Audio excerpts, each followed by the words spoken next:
Jamal Bryant Bible translation. Now, Jamal Bryant is back in the headlines for all the wrong reasons. In an article in the Christian Post, here's what he says.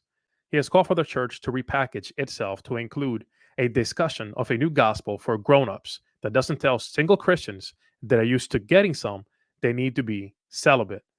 If conservative Christians don't evolve in how they engage the culture on issues such as abortion, sexuality, and recreational drugs like marijuana, megachurches might soon become a thing of the past.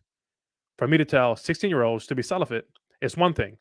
A 37-year-old who is used to getting some, I need a different kind of gospel. This makes no sense. So now we are bending the rules to accommodate people's sin? Like, what are we doing here? We're going to discard all that the scriptures teach on this topic. Think about those passages in Corinthians, the passage in Genesis, the requisitions for elders. Like, we're just going to ignore all that. This is foolishness. Like, let's be honest here. This is our First Thessalonian chapter 4, verses 3 and 4. For this is the will of God, your sanctification, that you abstain from sexual immorality, that each one of you know how to control his own body in holiness and honor, not in the passion of lust. Honestly, we should be surprised about this. This is this is just foolishness. It is what it is. Now, I do want to give him some credit here. When it comes to repackaging the gospel, I think this is something that we should try to do. But while we try to do this, I think we should try to remain biblical in our approach. Like, we shouldn't just try to bend things and create things that fit what we want or to fit our society. We must take a biblical approach, like the Apostle Paul does in the book of Acts, and as he talks to the other churches throughout the New Testament. Now, this is from an article from Tim Keller, and this is back in 2008, so his views may have changed since then. But I like how he breaks this down. In the article, he's going through those passages in the New Testament where the gospel is being preached, and he points out how the approach is tailored based on the context and the audience.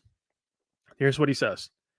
Instead of telling them they are sinning because they're sleeping with their girlfriends or boyfriends, I tell them that they are sinning because they're looking to their romances to give their lives meaning. And you can make the point that this is what Jamal Bryant is trying to do here, to justify and save them, to give them what they should be looking for from God. So they're elevating romantic relationships to a place that really belongs to God.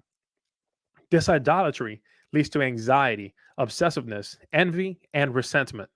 I have found that when you describe their lives in terms of idolatry, postmodern people do not give much resistance. Then Christ and his salvation can be presented, maybe not at this point, so much as their only hope for forgiveness, but as their only hope for freedom.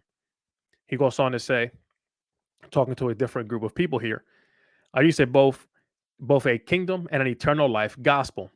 I find that many of my younger listeners are struggling to make choices in a world of endless consumer options and are confused about their own identities in a culture of self creation and self promotion.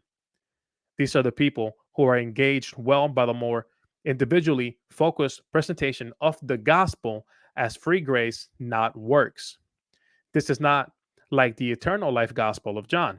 So he's making a distinction here between using the synoptic gospel and using the gospel of John as he's engaging this group of people. I will include the link to the article in the description of the video. I think it's a very good article. It is very helpful. However, I've found many secular people over the age of 40 are not reached very well with any emphasis on personal problems. Many of them think they're doing very well. Thank you. They're much more concerned about the problems of the world, racism, poverty, and injustice. And they respond well to a synoptic like kingdom gospel. So Tim Keller in the article does a really good and helpful job of showing us that if we're going to contextualize the gospel, we should do so in a way that mirrors what the biblical authors did. Hit the like button, share, and subscribe.